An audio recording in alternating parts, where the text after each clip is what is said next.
Any changes that need to be made? I did not note any changes. Move to approve. Do we have a second to approve the minutes from last month? I'll second it. Second, okay, all in favor? Aye, so passed. Okay, moving to the chair's report, just some brief things. Our next meeting will be August 11th at 4 p.m. Although we do have tomorrow at 6 o'clock, our second historical preservation ordinance workshop.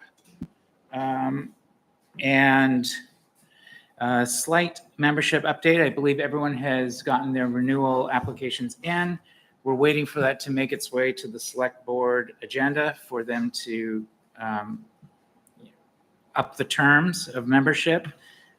Janet Kelsey has decided not to continue as a volunteer, as an alternate. So we will be having one available spot. So I want to have us all just have our radar up for looking for persons who might be a good fit for us. And perhaps even from these public workshops and the mailing list we're generating, we might find somebody who's super interested in historic preservation who might want to take a more active role in the development of the ordinance. So that might be a way for us. Yes, Am I right that we have no alternates now then? we have Roger has resigned and Janet. Yes, that's correct. No. Yeah. And just a quick review of the first workshop. I thought it went swimmingly well, except for a slight technical snafu, which has now been solved because I have the correct adapter. But all things considered, I thought it worked well, even though I was scrambling with the PC. We'll be generating a mailing list and a list of feedback that we heard in the first workshop to inform our workshop tomorrow, which I'll be circulating. I wanted to also just note that Jennifer led me to having an interesting conversation with Natalie about the Wabanaki historic signage program that has been in development. And it sounds like that program keeps kind of growing and expanding. Initially, I think it was just going to be a single sign down in Harbor Park, and now it is expanding to maybe Shirt Tail and a few other places around town and actually throughout the mid-coast. So it's a really great project. I put her in touch with Michael and Pat because of their experience installing very visible plaques, and also put her in touch with Brian in terms of, is there some way that our social media could extend their social media or call attention to the program. So we'll see where that goes. I think it's a really interesting program. But we're going to start off today with our demolition application review of 7 Dillingham Point. And just to walk through what that process looks like, we've all been presented with our packets, which we've reviewed independently. And today's meeting, is under the jurisdiction of Chapter 290 in the Zoning Code, Article 5, Section 2. And that requires that the Historic Resources Committee review the demolition application in consideration of a 120-day delay. It is a public meeting. There will be public input. So the way this will kind of flow is first we're going to acknowledge that we do have a committee quorum. We have 4 of our 5 members here. Then we'll have the applicant present to us. Then there'll be some questions from the committee, and then public comment and question, and then board deliberation and decision. Just some of the salient points of the code that the reason for this meeting is that the owner by code is encouraged to work with this committee within that 120-day waiting period. That 120-day waiting period can be lessened or waived per this meeting, and that the applicant shall prepare and submit an historical building recordation of the property. So archiving and that recordation is part of this process. And that also the code does call out that efforts be made to salvage, recycle, and reuse materials as possible. So those will all be things that we'll be talking about. But we'll begin with an introduction to the representative for the applicant, Stephen Moore. And thank you very much for coming. And Thank you. The floor is yours. Good evening. Thank you. And thank you for having this hearing. Much appreciated. My name- Can I just interject real quick? I thought this was a wonderful packet. You guys thank did a you. fantastic job, so thank you. Thank you. That's very kind. Yeah. I'm here on behalf of Cynthia and John as the Cynthia Reed Trust. Moore and Sheridan has done a fair amount of historic preservation work, and we've worked around and on historic buildings throughout the state. You may know us from the American Boathouse Project, which we worked with the town on in terms of that sort of blended rehabilitation, reconstruction project of that building. And then we worked on the 10 Dillingham project and the Bayview project for Cynthia and John. John and Cynthia came to us at the request of their neighbor who approached them privately, number 7 Dillingham, about an interest in it. And the question from John to us and to the build team, which is Cold Mountain Builders, was, is there something here? Does this meet our program? And they gave us a program of things that couldn't be fit into the original house at number 10, the main house that was built 6 years ago. And those included a reading room, studio space, more basement storage space, and a fuller size garage. Right now at 10 Dillingham, there's just a smaller one-car garage, which is in some measure a design conceit in terms of the design team wanting to keep the garage being a minor element at number 10. And so on face value, number 7 seemed to fit a lot of those things. And the question was, can you quickly assess this for me so I know whether or not to go ahead and buy this? So we did a quick walkthrough. And when we first looked at it, the square footage was more than what John and Cynthia needed. The square footage of that existing house is somewhere between 32 and 3,500, depending on what you look at. And what they needed was about 26 or 2,800 square feet. But that historic part, in particular, the enclosed glazed porch and the open porch to the east side, fit the program needs and met some of their desires, both for proximity but also character. The rest of the building, as we looked at it, we weren't sure we could salvage it or save it, and we didn't need some of those square footage. So we embarked on a quick assessment and study. We brought in Albert Putnam Associates, who's our structural engineer that works for our team, and then the architectural side of the team that works for Cynthia and John, Schaefer Buccellato Architects out of New York City, and went through a full assessment. And we said to John and Cynthia, go ahead and buy this. We're not sure how these details will work out. We might be able to salvage that front porch and the glazed porch and the open porch, but we're not sure, but we should secure it. They did that. We went through a pretty exhaustive investigation to try and understand it. And I can walk you through that, but the bottom line is we tried to show the committee that's what's there now. As near as we could tell from chasing down, we got a good sense of what that historic cottage was like. And reading the register papers and trying to understand it, apparently the character defining features of that were the turret, the wraparound porches, and the other compelling reason seemed to be it was one of those 5 of the Dillingham cottages that were all clustered down there.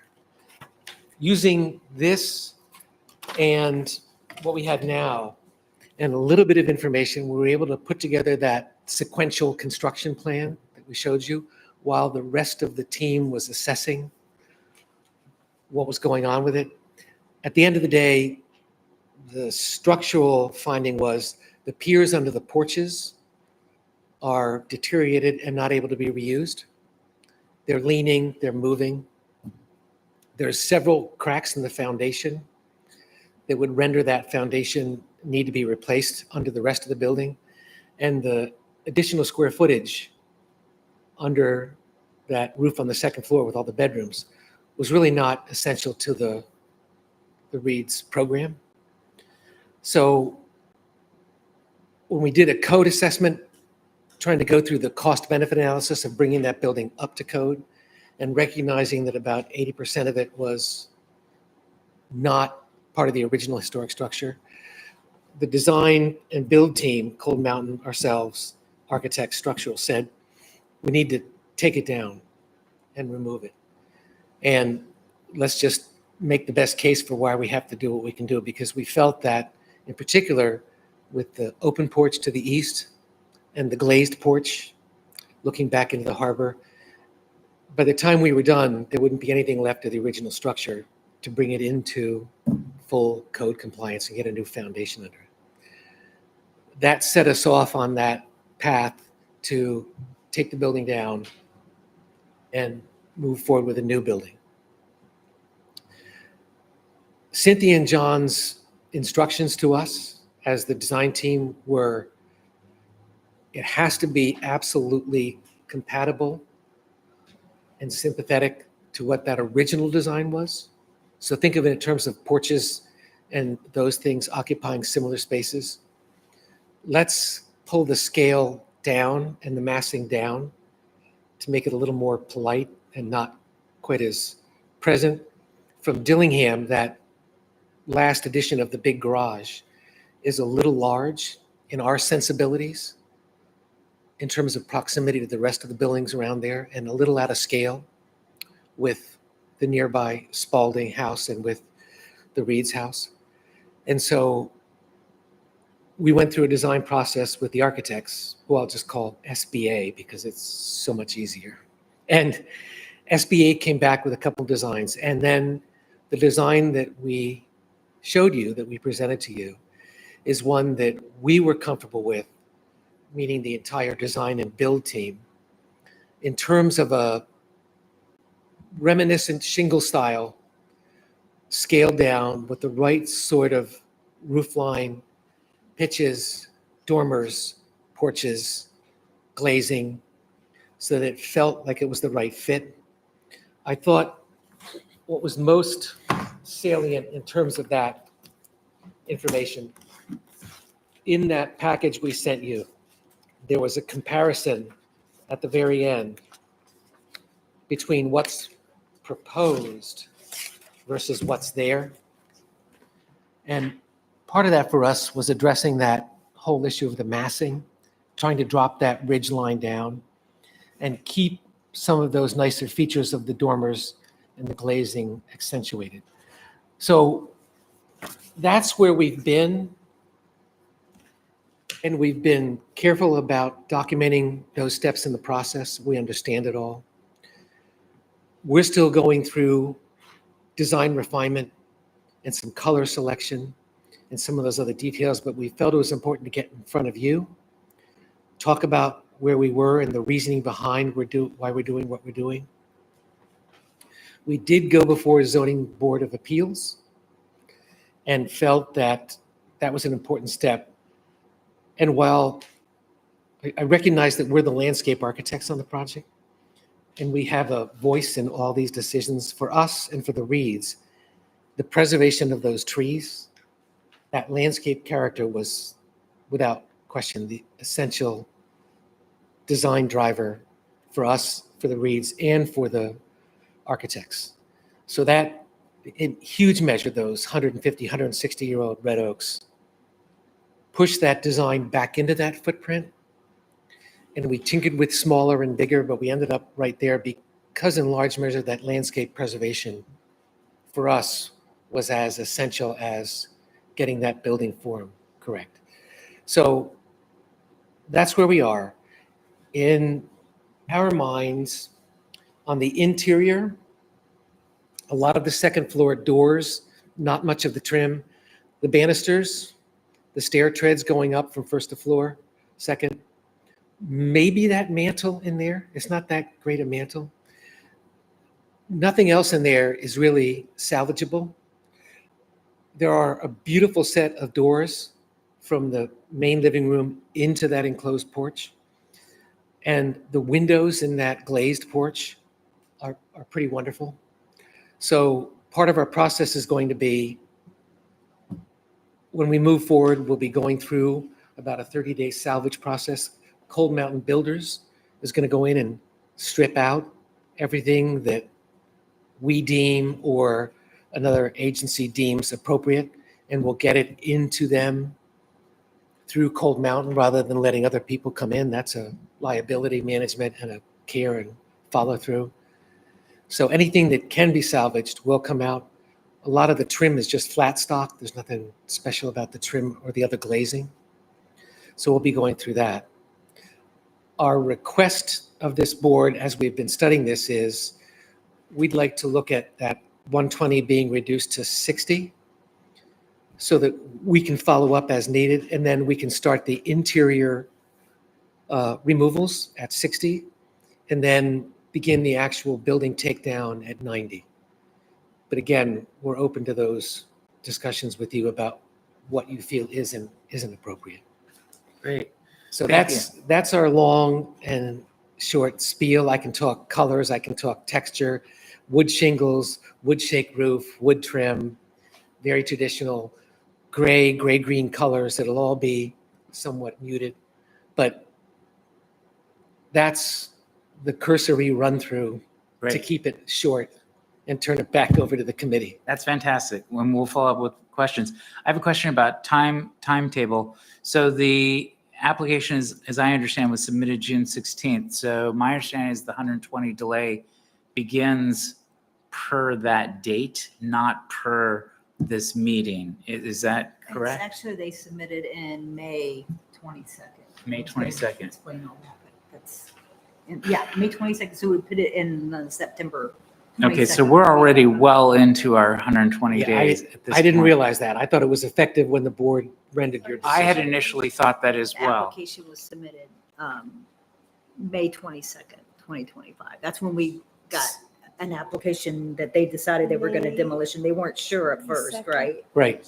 May 22nd. Do you have clarity about when that clock starts? Because May 22nd. it does start on this, okay, date of Yeah, application. they submitted the application at that point. Okay. So you may want to do a quick calculation as to how many days we are into the 120-day delay then? Did you just say May 22nd?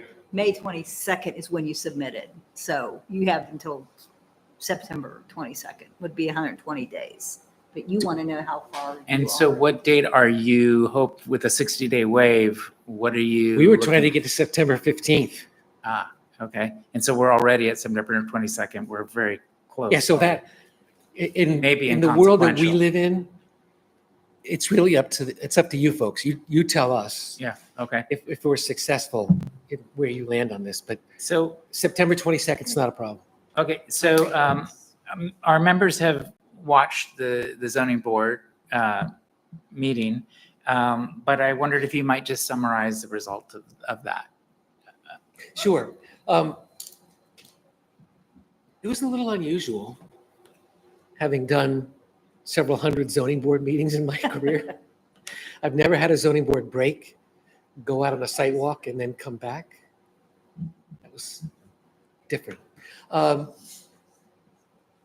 We were trying to make the case around the reconstruction of this, that we were really bounded by a couple of key factors.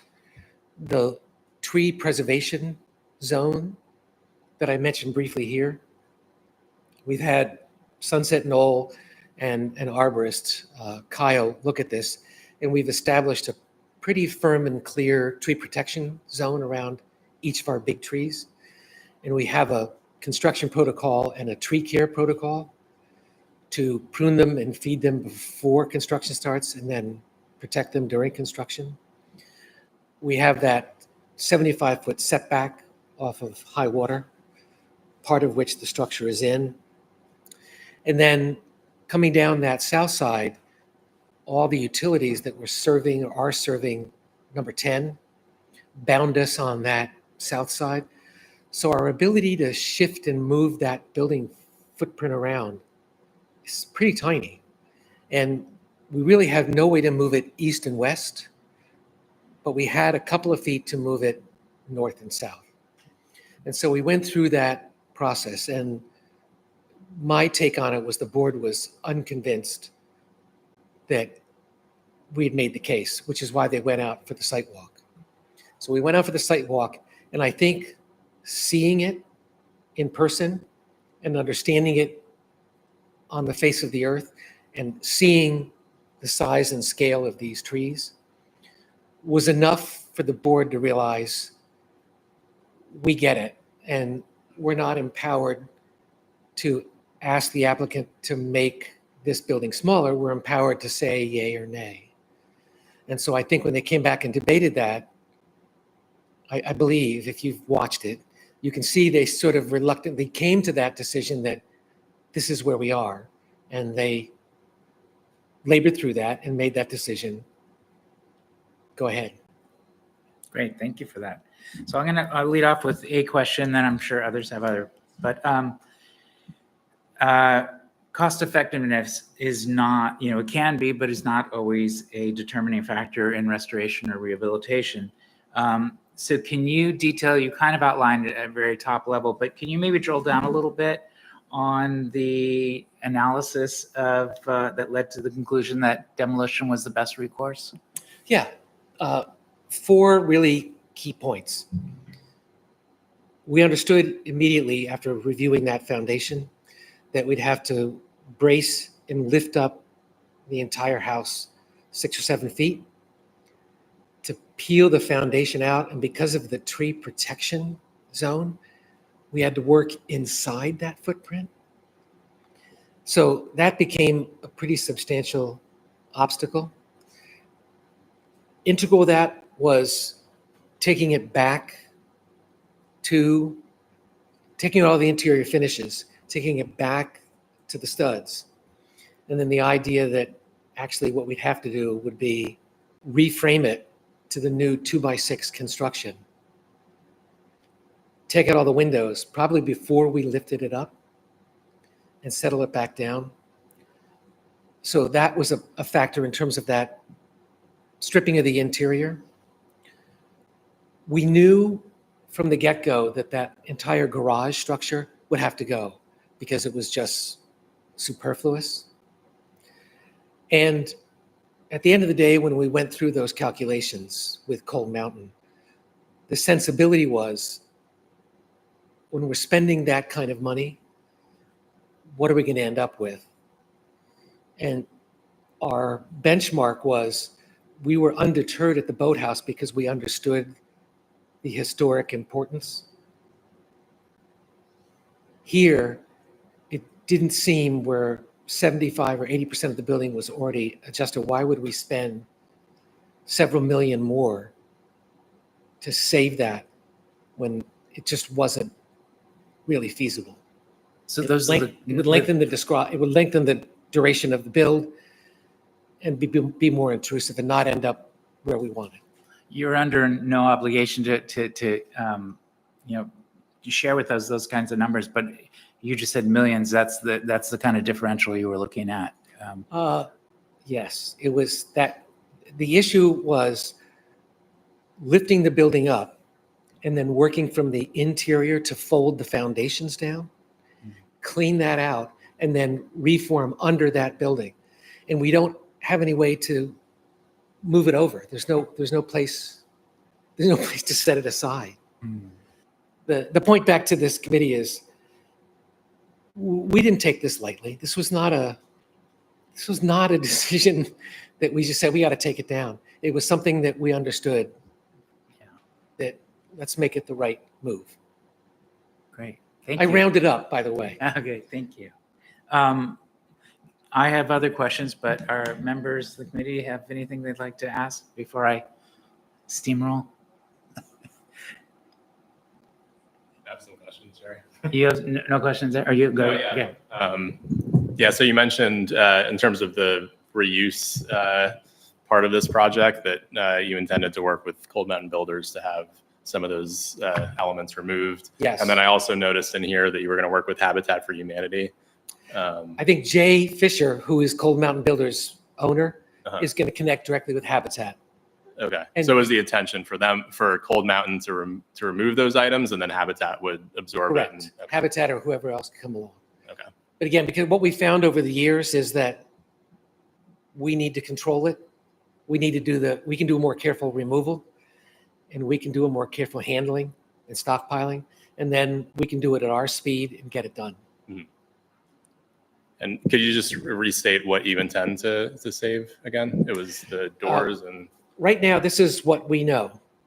The glazed windows off the waterside porch, all that glazing in the window casements, the door jamb and the door set that goes from the living room into the porch. We're going to strip out the mantle on the living room fireplace. We're going to take the banister out. A few of the doors upstairs, their original 4x4 panel doors, those will all come out along with their hardware. And that's really all we know. We're going to do a walkthrough with Habitat, see if there's anything else they want. The flooring is beautiful. We just don't know if anybody has any value for it. The flooring is old, varied with pine planks, mixed age. Very little that dates back to that 1850 to 1870 start date. But that'll be a call from Habitat or whomever wants it. Okay. So that's what we know definitively. thank you. You just hit on one of my questions there. The National Register has it listed as 1890, but in your application you have 1870, and then there was some discussion of it potentially being 1850. Correct. So can you clarify the confusion around that date? We have three different sources for that. There's some family history that says it was 1850. The best we can see from the records here is 1870.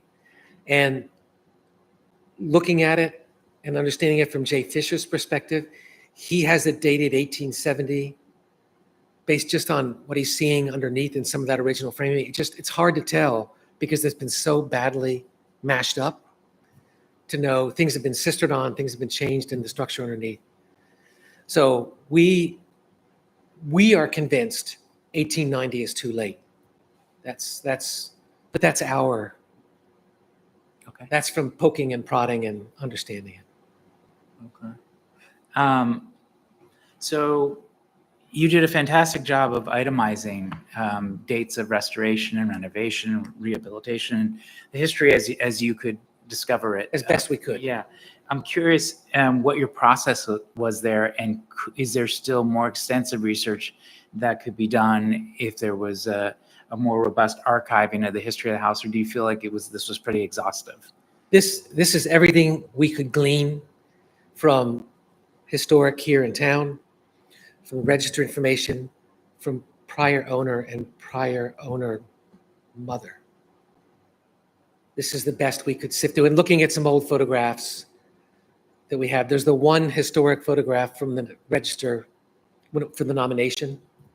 And then there's some discussion about that. But if there were more out there, I think we would have found it, because I don't know if Kim in my office is watching, but she's pretty thorough on this. And we dug and looked and poked and prodded.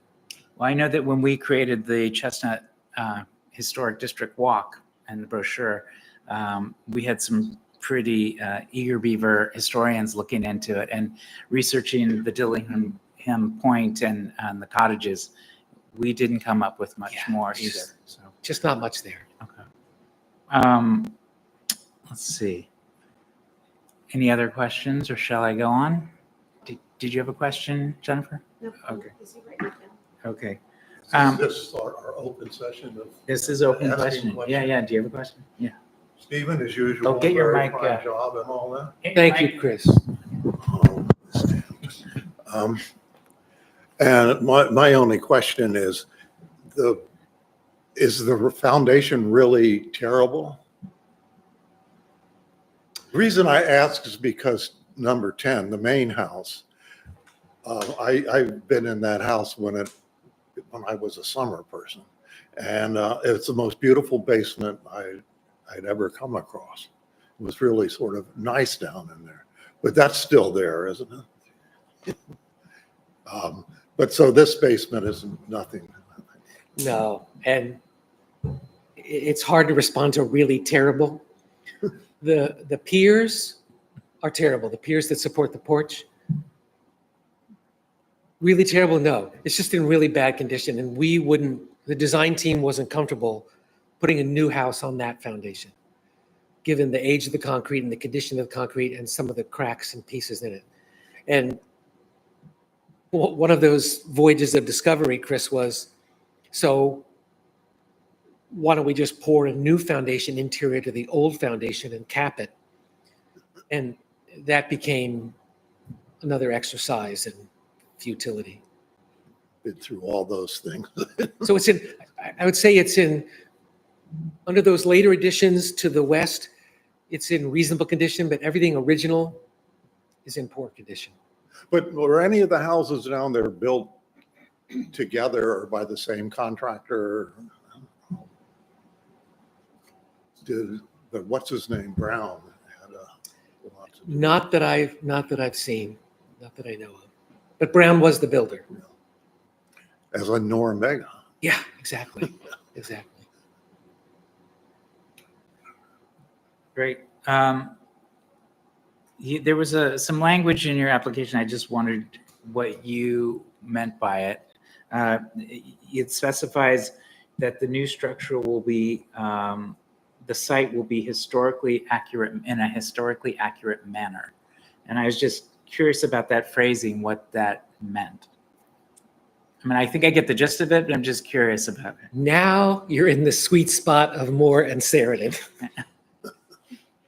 Looking at that one archival photograph and understanding landscape history as we do, what we mean by that is we're not going to have that extensive garden planting and base foundation treatment. We're going to have a clean lawn coming right up to this, all the way around it. So it'll just be trees and a lawn ground plane up to the house and the house. End of discussion. Because that's what would have been there at the time. It would be rare that it would have been planted out, particularly with that kind of genre, even with the Dillingham. So that's what we meant by that. Anything that is green is going to be out and away. Great. Thank you for asking. So I'm going to voice a little bit of a personal opinion here. I thought that the designs that are in here are beautiful and consistent and cohesive with the neighborhood and historically respectful. But I was sad to see some of the Queen Anne elements going, especially the tower and the gambrel dormer. So I was curious, were those ever discussed to be preserved, or is it just, if you could maybe just talk to that a little bit? They were, briefly. The feeling was that in this change and the move to this particular design, there was no real desire from the architectural side to hold on to those Queen Anne elements. They, in the reverse of what you would typically think about for architectural elements, the feeling was they were non-contributing. To bring them back in was superfluous against the simplicity and the reduction and the massing of the design. Okay. Jennifer? Yeah, can you just explain that a little bit? Why were they non-conforming was the word? I said non-contributing. Non-contributing, I'm sorry, my bad. Good, I'll fix that. Non-contributing to, The new design.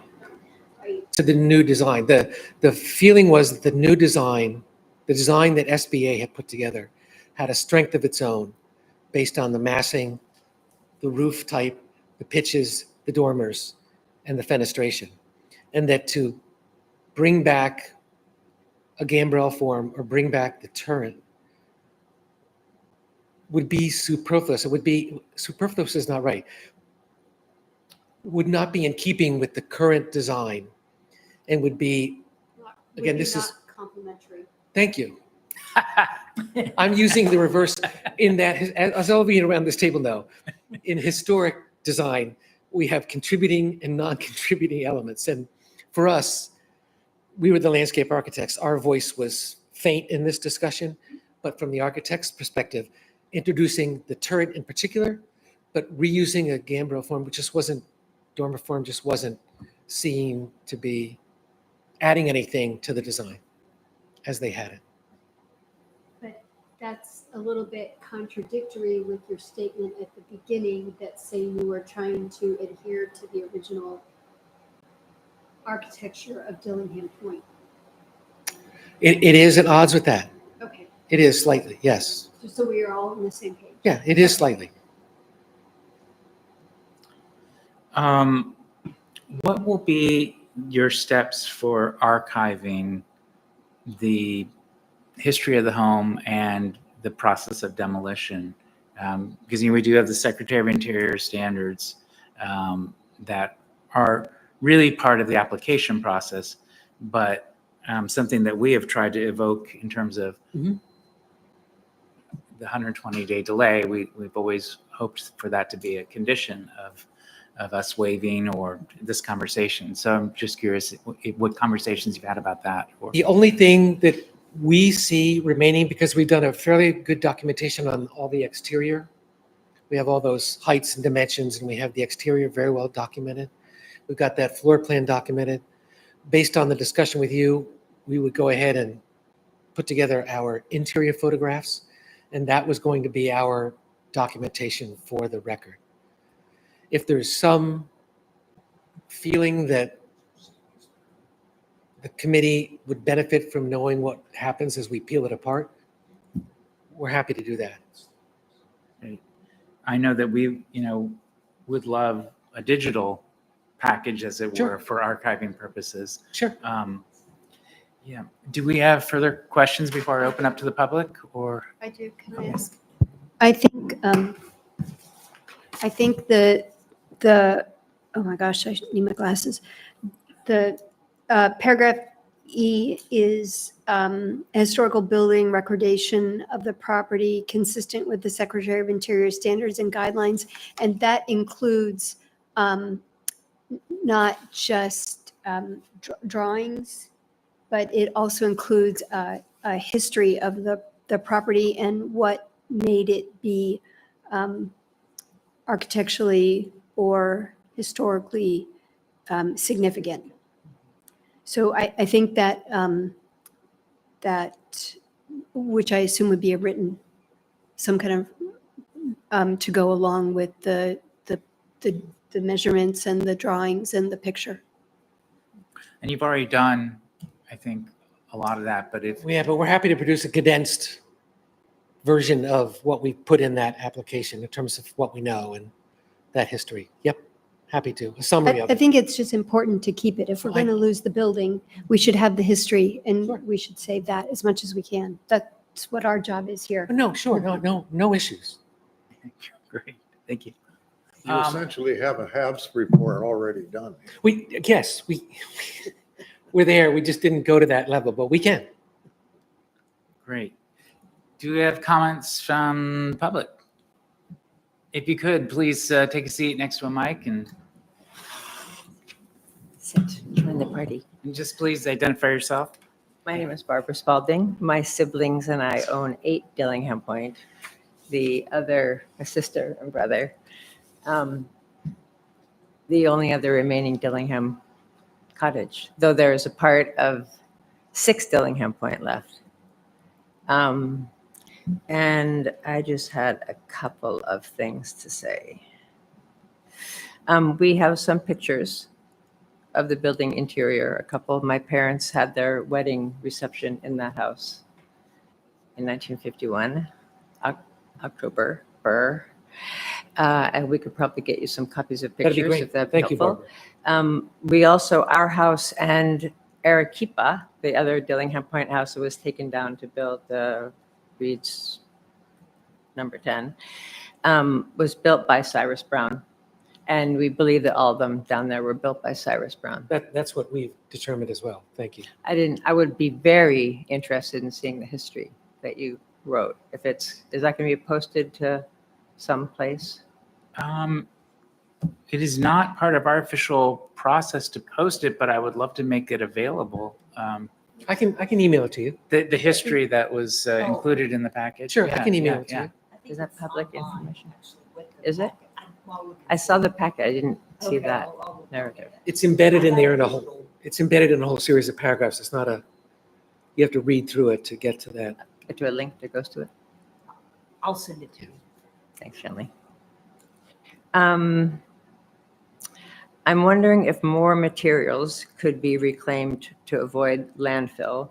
I know that you talked about the trim is flat trim, blah, not being significant, and it may not be architecturally significant. Somebody may be able to use it. And I know you spoke about talking with Habitat, and Habitat here in town may be limited in what they can receive because they're kind of a small organization. So it'd be great if there could be a wider net thrown for materials, that more could be salvaged from the building. When number 10 came down, it was a big house, bigger than this one. And I kept seeing truckfuls of debris leaving the house, big, giant tractors with those big claws coming in and taking chunks of it away. And it was just going to go be buried. And I think there's probably a lot of building materials in there that somebody someplace could use with enough time and effort. We'll have Cold Mountain follow up on that. That would be, and that's something that the committee can do, right? Is one of the things you can, We can only request. Oh. And we will definitely make that request, yes, but it would be great also in that report to define, like, finishing the report about actually getting the real date of construction. And I think I'm sure there's something in the Walsh History Center in addition to the books, but that'd be great. And I would request that they have the full 120 days. Since they took down the first building in 2016, we've pretty much been dealing with construction every year, every summer, all the time. And it's been ongoing with, now they built a greenhouse on the property, repairs on the wall. So it would be great if we didn't just go from one construction project right on into the next. It would be helpful for us to have piece down there if that were possible for as long as possible before that happens. thank you so much. Thank you. Yeah. No, okay. I come from very far away, I'm not that well informed, but I wanted to be here to hear what's going on. Okay, thank you. Feel free to comment though, if you would like to make any comment. Okay, thank you. Well, aside that obviously sentimentally see the point falling to pieces like this. It's life, I suppose. Things don't last forever, but sentimentally, it's okay. I'm sorry, can you give me your name? My name is Ann Spalding. Thank you. With an E? Excuse me? Anne with an E or no Yes, E? it's with an E. Thank you. Thank you, Anne. Do we want to move into discussion? Again, technically, all we're here to do is to either waive or not waive the 120-day delay. We can make some conditional requests, but really our only role here is that 120 delay. Any thoughts or comments from the committee? We don't need the 120-day waiver. If based on our counting tonight, we don't need that. That can take that off the table. Can we at least pretend that we? You're not gonna give me- I think that having a delay so that they can gather some more information and change their mind is really gone by. And I didn't hear that when the 120 days was up from 22nd Yeah. September.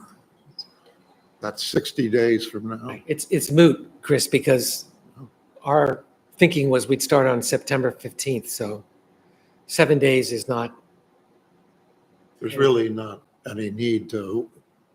There really isn't waive a it, need to or waive it. Not to waive it. not to waive it, other than taking an official position. I was going to, I know that this came up in the zoning board meeting. There was some discussion about whether the building was in fact historic or not. And I would like for the Historic Resources Committee, even given that so much of the building has been changed, to at least take the position that it is a historic building seated in a historic district with a long story in the neighborhood, consistent with not only the story of the neighborhood, but the aesthetic of the neighborhood. So I would like to, my position would be to make a motion to say that the Historic Resources Committee does see it as a historic structure, and that we are not waiving the 120-day delay, largely because it is moot, and that that we also deeply appreciate all the consideration that has gone into this and the sensitivity. And we know that everyone who's worked on this and the owners themselves have a clear historic sensitivity that's really appreciated. My position would be to not waive the 120-day delay and to acknowledge it as a historic structure. Oh, yes, and also to please proceed with with the recordation and archiving. Yeah. So moved. So moved. All in favor? Aye, okay. Opposed? No one else? All right, so you. concluded. But I do really want to make a statement that this is clear how much thought has gone into this in terms of the consideration of the neighborhood and the aesthetic. I think it's a historically sensitive project and it's greatly appreciated. It is just sad that buildings are lost, but buildings are also rehabilitated in a sensitive way, so. yeah, I mean, as I said during the presentation, you know how Cynthia and John are committed to the town of Camden and the historic resources here, as evidenced by the boathouse. And thank you for those kind words, because the team took that seriously. Yeah. The challenge was, what could we and couldn't we do? Yeah. So thank you. Well, it's crystal clear that that's the intention, so. Thank you. Thank you. All right, Hey, man, good to see you. as always, Chris. All right, thank you. Is that for you? Stephen, have you ever come in across a demo delay? in any No. project? Have you ever? No, we work pretty carefully to avoid that, Chris. All right, thank you again. And give my Thank you. regards to Tanya.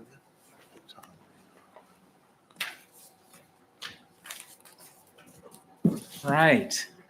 Proceeding, we lost almost everyone. Proceeding with our, Just us girls now. yeah.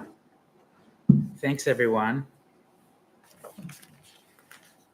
I hope you don't think I captured all that. No, in fact, your typing was, Jennifer, I've gone years with being the only male at the table. okay, good. All right, so moving on with our agenda. Next on the agenda is our select board liaison report. Ken, do you have anything to report to us? No, not really. We did mention at the last select board meeting, the upcoming hearings that you're having, one of which you've held already, and they got mentioned not once but twice. Oh, good. That's about all I have to All report. right, thank you. I have two questions for you. One is specific, one is vague. Do you, how do we're going to have this next public workshop. We're going to incorporate feedback. We're going to hopefully create a mailing list and find ways to have greater public engagement as we draft the ordinance. And what do you think those touch points need to be along the way with the select board to make sure that nothing we're doing comes as a surprise or we're not working kind of outside the system or outside the awareness of the select board. This has been a tricky thing all along, and I just don't want us to make any missteps. And I want the select board to be, apart from reporting to you, what should we be doing? I think that you've taken the right steps in slowing the process down in the sense of not presenting a finished ordinance, but ask the questions first before drafting the ordinance.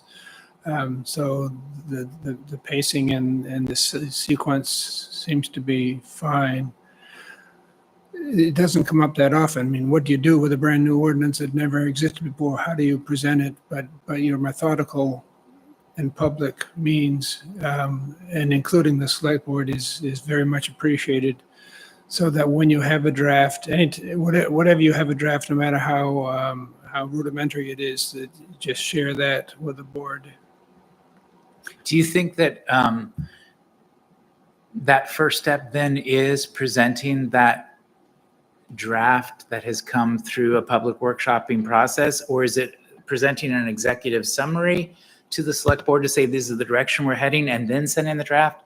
I think the summary is a great idea because just the concepts, rather than trying to read paragraphs and summarize what the concepts It'll be a are. 20-page document, Yeah. Okay. Yeah, Okay.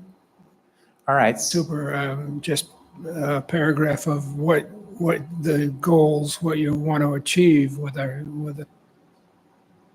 Okay. and also an outline of how the means to achieve those goals. Yeah. Okay.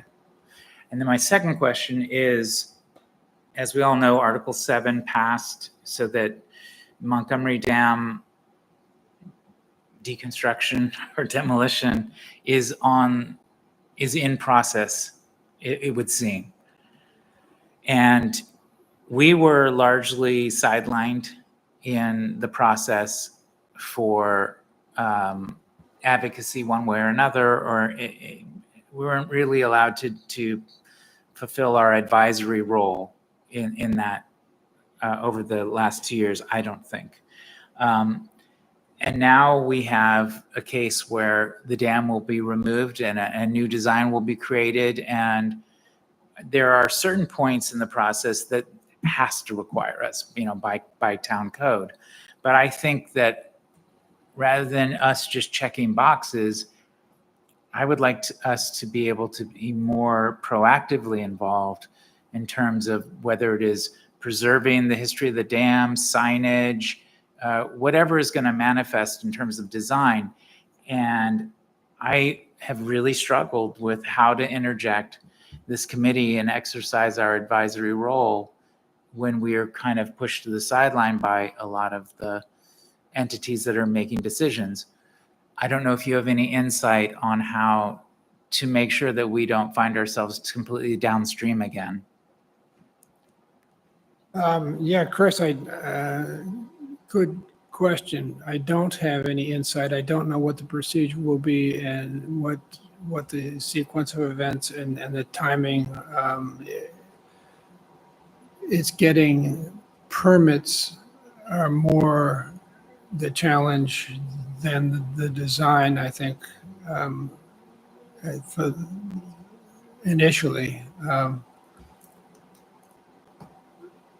So I can't say the first thing you need to do is appear before the board on such and such a date. I don't have anything concrete like that.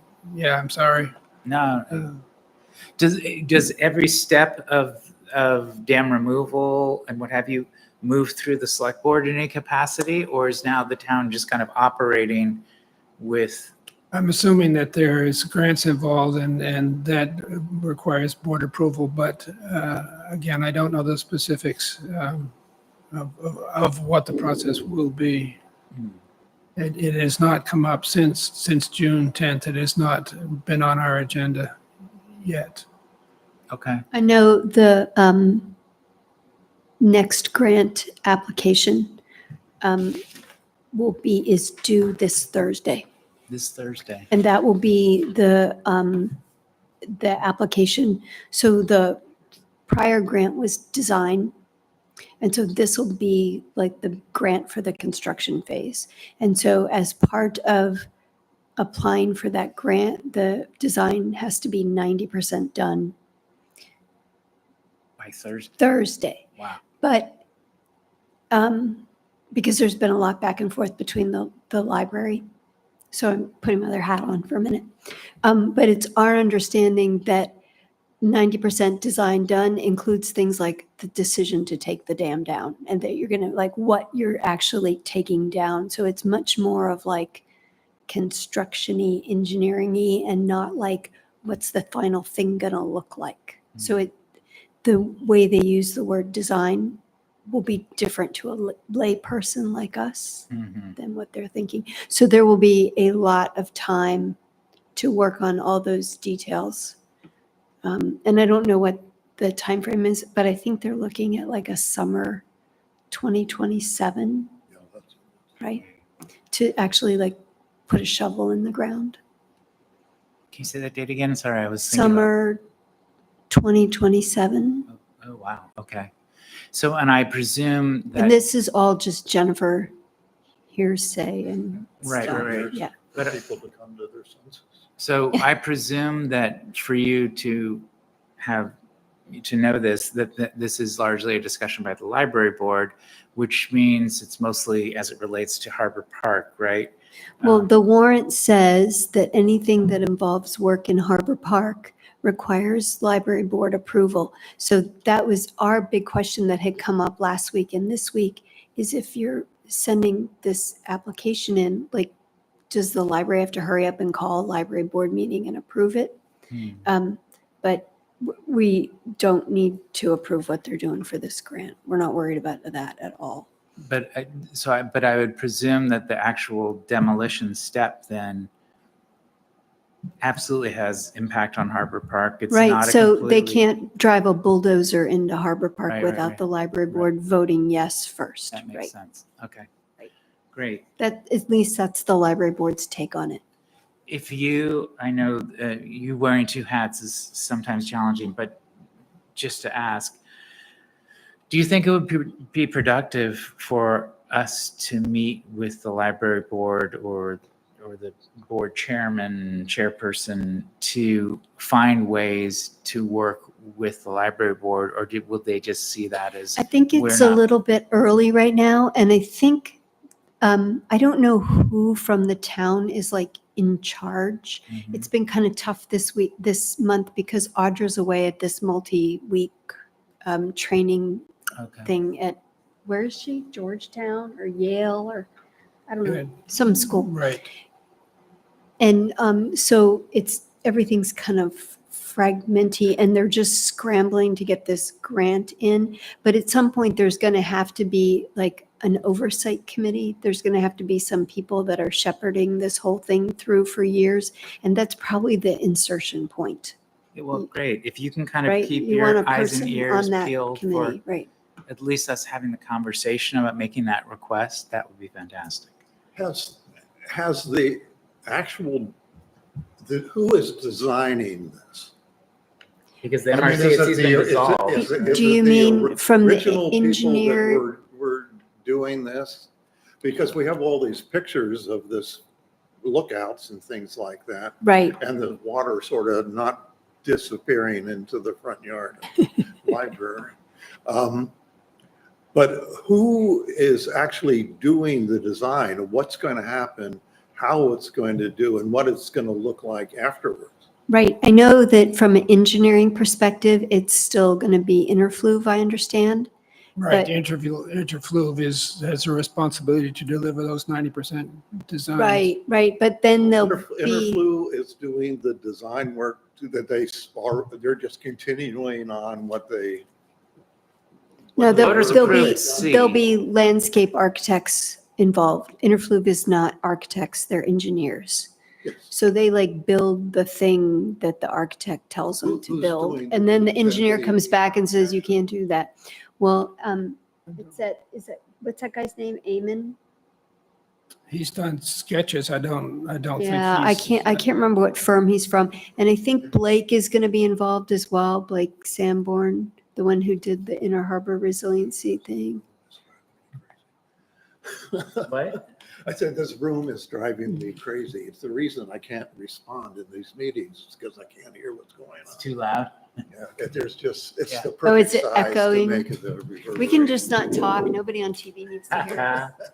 Um, There's a guy, Eamon, and I can't remember the company that he works for, but he's working with Interfluve, and he's a landscape architect. And then there's another guy, Blake Sanborn. He's gotten involved with the town with the whole harbor resiliency project, and I think he's going to be involved. He's worked with the library in the past. Okay. helping us Who come up with decided some in the plans. town that Interfluve is the one that should do it? I don't know who hired Interfluve. Was there any public discussion, or was there any hiring, or? That happened before my time. When this was all done? The grant was assigned to Interfluve 2.5 years ago, and they're the ones who did the initial pair of reports on Magunnicook River. And so they were hired to do the next step, which is this concept of a 90% design. And I'm not sure what a 90% design looks like. Nobody is. Yeah. But so the designer has really never been reviewed or approved by anybody in the town, except for the grant application. I'd say yes. I think that there should be maybe some more information set out for determining who this designer is and what qualifications he has and what else has he Or she. designed. Or she, yes. Or- Sometimes it's he and she. And I'll grant you that the she's are usually do better work than the he. Yeah, Anyway, so. it's something for us to keep an eye on and see how we become part of this process, Okay. if we can. Okay, so moving on, we've kind of already touched on historic preservation ordinance, but as you all know, we're meeting tomorrow at 6:00 again. I hope you guys can make it again, even though it will be a repeat performance. I suspect there might be more tough questions tomorrow night than were in the first one. So I would also add that I think there will be more people. That's, yeah, I was just going to ask People have that. started to talk to I've gotten a couple phone calls from people saying, I can't be there. How can I find out more information? So I tell them, go watch the YouTube video of Thursday. okay. I was surprised there were as few as there were Friday or Thursday. I think there were like, I would say between 20 and 30. Or 14. Oh, you 14. counted? That's what I got. Oh, okay. And that Okay. included Ken. Because I wrote including Ken because I knew Oh. he already knew, so he wasn't like a new person. Okay, So I counted 18 or 20 people total. That included. Oh, yeah. So that actually is a Right. pretty decent turnout for a somewhat vague workshop discussion. I thought it was a pretty decent response. Well, we'll see how tomorrow goes. So I'm going to take the questionnaire feedback we got, create the mailing list from the sign-in sheet. And then I think next month we'll have a more robust discussion about, okay, what are we going to do now? What was the main things we heard? How do we want to address those concerns? Moving on to deconstruction. Danny, do you have anything you wanted to tell us about?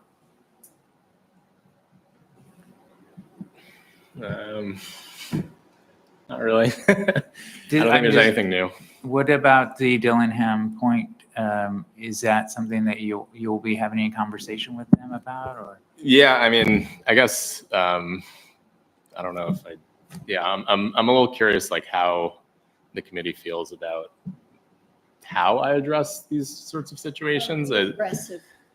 Yeah, I mean, well, yeah, I mean, I hope to email them and reference Right. what, but just as Yeah, in conflict terms of interest. conflict of interest, yeah, Yeah. just it's a little tricky Do you and know uncomfortable Jay for me. Fisher? No.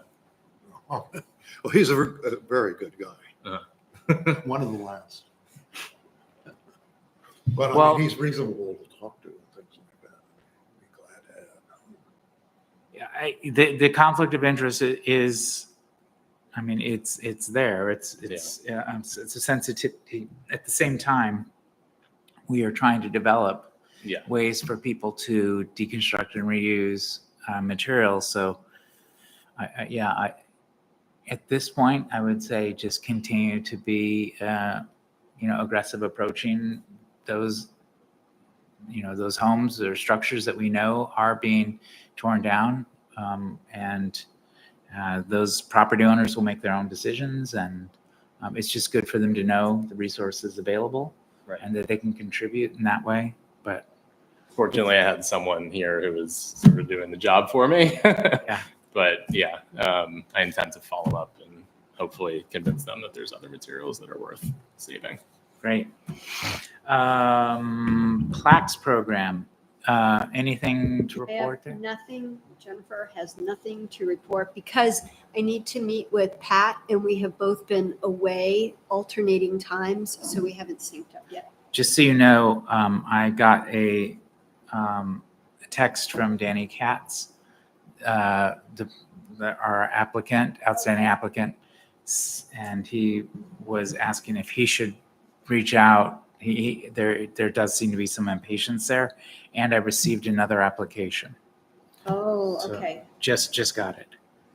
And is the new application you received more complete or have you not had a chance to It's a look at lot it? more complete. Yeah. Okay. yeah. So that's the main thing I need to meet with Pat about to go over the CATS application Mhm. is to like for her standards exactly what's missing so Great. that I know and then I can go back with him and work with him to find it. But I need to understand what her expected level of documentation is and then Great. I'm good to go. So Jennifer will Great. talk to Pat. And what I'm wondering is, Pat talks about, we have this wonderful resource who's been making the plaques, but she's made it clear that he's, there's only so many he can make, and it doesn't seem like he's that enthusiastic about it anymore. I don't know if that's the case, Right. but I wonder if we need to try and find another resource for making those plaques. We talked about Montgomery Dam. Pat and Michael are not here to talk about Curtis Island, so I don't know if there's any updates there. And we've got no public here for public comment. So unless everyone has something else they want to discuss, we may be at the end of our meeting. Anything else? Move to. You move to adjourn? Do we have a second? Okay. So moved. All in favor? It's unanimous. All right. Thank you all.